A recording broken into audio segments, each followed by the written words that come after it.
Welcome back to another episode of the Casey Campbell Podcast. Casey Campbell with you, of course. We are pleased to be joined by the head boys basketball coach at Brighton High School. Of course, that's Mike Griest. How's it going?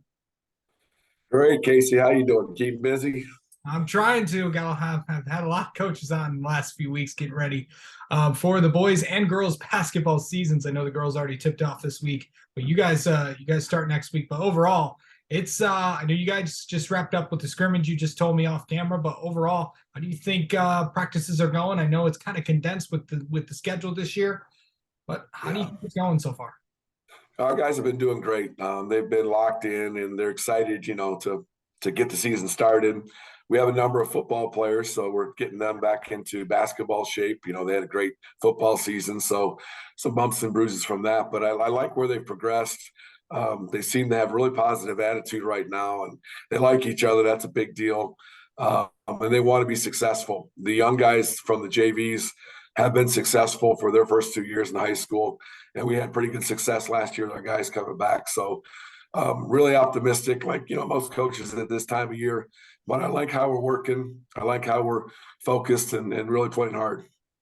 Okay, so let's talk about some of the guys that you have coming back, and you've got probably two of the best players in the conference right now.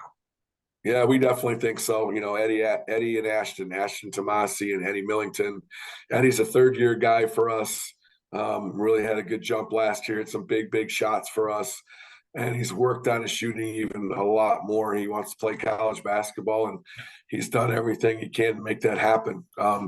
He's just a terrific leader for us. He understands our system. He can play in multiple areas, inside, outside. He can take you off the dribble. Great passer. Can get to the middle. Really fast. Good defender. He's the whole package. So nice to have one kid like him coming back, and we're fortunate that we have two with Ashton coming back. Ashton was, got off to a little slower start last year than maybe he thought he would, but man, he heated up. He's a capable scorer. Obviously, he scored 20 plus, I think 7 or more times last year. Caught a game in 30. Last game, I think he had 32 in the district. So, he puts a lot of pressure on defenses, and he's a heck of a defender. He's going to have the ball in his hands a lot this year. Losing a third-year point guard from Dallas Armstrong. We're looking for other guys to fill in there too, and Ashton's going to get his shot at that too. He's improved his shooting this year. Again, he had a great football year, so he's getting into basketball shape. But having two kids like that back, that I think, like you said, are two of the better ones in our county, it definitely is positive. Yeah, and talk about some of the other guys that are going to be big players for you guys this year. Well, Ben Anderson, again, played a lot for us and started for us last year. And he's just transformed his body. He's in fantastic shape right now. He has confidence, and that was only one thing he was a little light in last year. By the end of the year, he had it, and he's continued with that. He understands, again, like Eddie, what we're doing. Really smart player, really skilled, a lot more skilled than people are going to think when they see him, because he can get to the rim. He's developing a shot now. Really good defender. He's going to be key for us. He was one of our big guys last year. He's not the biggest guy, but he makes up for it by his quickness and his toughness and his IQ. Mason Millhouse is a little banged up from football right now, but he's another kid that when he's ready to go, we're hoping, fingers crossed, next 3-4 weeks or so, we can get him running on the court, and he'll be a big addition for us because he played a lot of our point guard type play last year. Just a terrific leader, really hard-nosed, tough kid. Again, understands what we want to do, believes in what we do, and he's just a great mentor for the younger guys. So those four key guys coming back. We have other seniors. Nick Whalen has improved over the summer. We're looking for him to make some shots for us and be able to run a little point for us. And then we have a couple post guys, seniors this year, Jacob Zastro and Jack Story. We're kind of surprises to me coming out, and we were super excited about it because now we have a little bit of size, which we lacked last year, to kind of caught up with us in the district. We know our league has some pretty good skilled post players.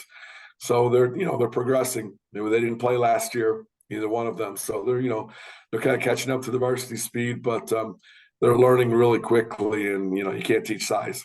Yeah. Okay, We so have some juniors too. I know I got a lot of guys because I think we got a lot of guys that can play.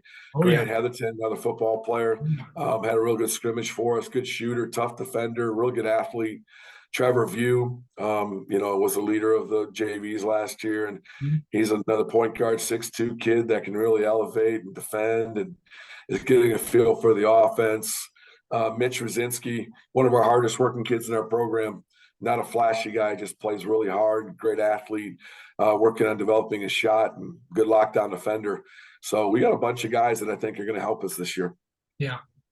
Okay, so I know you and I have been talking about this all year long, but the league is going to be very strong this year. We look at you look at Canton, who of course went undefeated in conference play this year.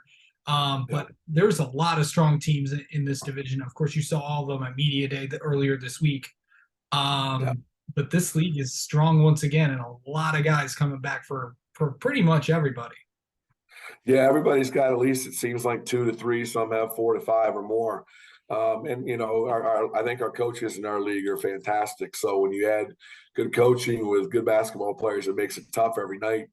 They asked us to like rank, you can give your kind of opinion on ranking and stuff. And that's so hard to do without seeing the teams. But I think the coaches kind of agreed that Canton was at the top there. They're the ones that everybody's shooting for. We're in the mix. They have us in the mix with Northville, Heartland Howe, the usual suspects. But everybody, I mean, Plymouth has a 6'10", 6'11" kid that's fantastic. I know there's some guards coming in. Northville's really solid with the guards. Heartland and Howe, obviously, those guys can coach the heck out of it, and they got tough kids that can play. And Salem is going to be battling again. So there are no nights out. Not cliche. It's the truth. You got to come to play every day. I'm excited about it, but our guys know that you got to be focused and ready every night. Yeah, anytime you have a 6'11" kid on your team, you got to watch out. Of course, I'm talking about Plymouth and Kelly Yeah. and Amako.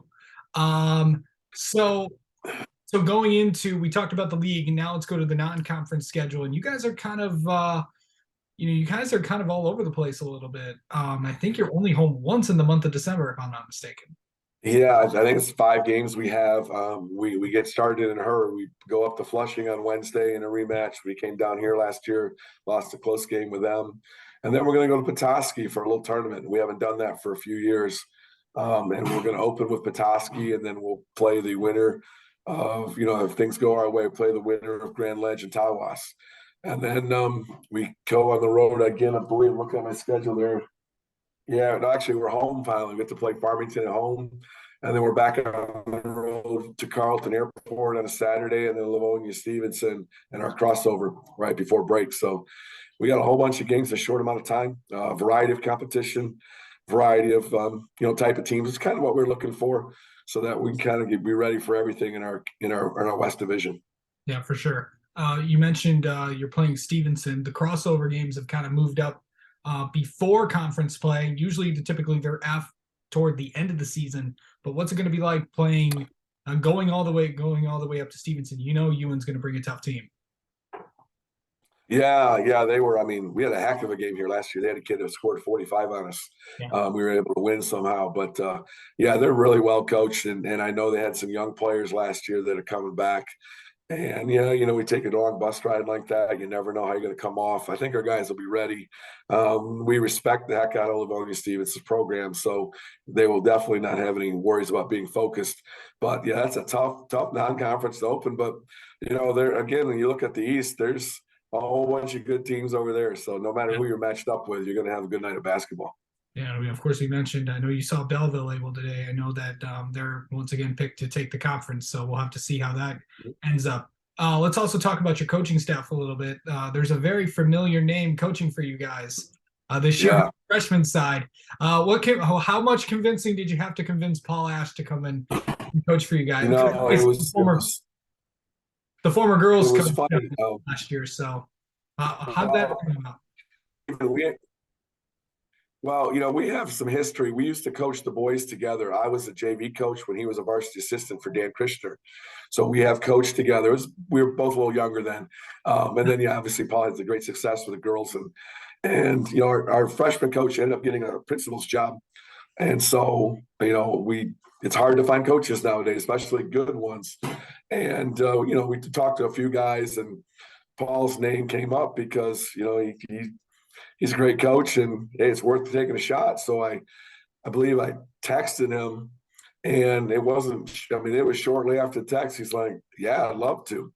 So it wasn't a whole lot of convincing. We met and talked to make sure, we're in the right program, right state of mind. Are you sure you want to do this? You're just looking to retire and then come right back in it. And he's all fired up for it. He's been fantastic for us.